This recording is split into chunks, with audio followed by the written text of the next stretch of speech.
मुलगा अतिशय चिडचिड करत असेल, एक्सप्रेसिव्ह होत असेल, कुठल्याही गोष्टीत न ऐकणं, अभ्यासात अजिबात चित्त न लागणं किंवा ओके, घरात अभ्यासाला न बसणं, एका जागी शांत बसतच नाहीये.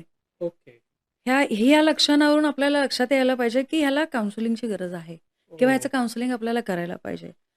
अर्थात हे त्या मुलाला न सांगता काउन्सिलिंग करायचंय. ओके.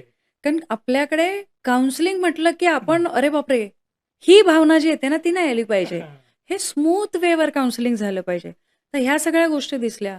म्हणजे युवा आणि बालाच्या मधलं जर घेतलं, तर तिथे असं बघाल, की युवा आणि बालच्या मध्ये असणारे म्हणजे साधारणतः तुम्हाला सांगते 8 ते 15 वर्ष हां. ह्या कॅटेगरीतल्या मुलांमध्ये फार प्रकारचं एग्रेशन असतं.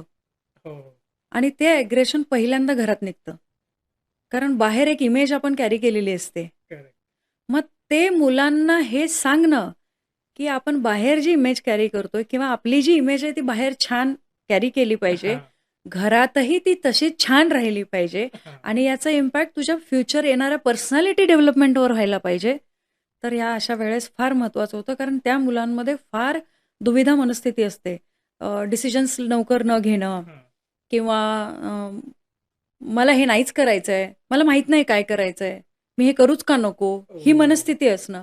अशा वेळेस काउन्सिलिंगचा फार उपयोग पडतो आणि अशा वेळेस काउन्सिलिंग घेतल्याने रिझल्ट छान येतात.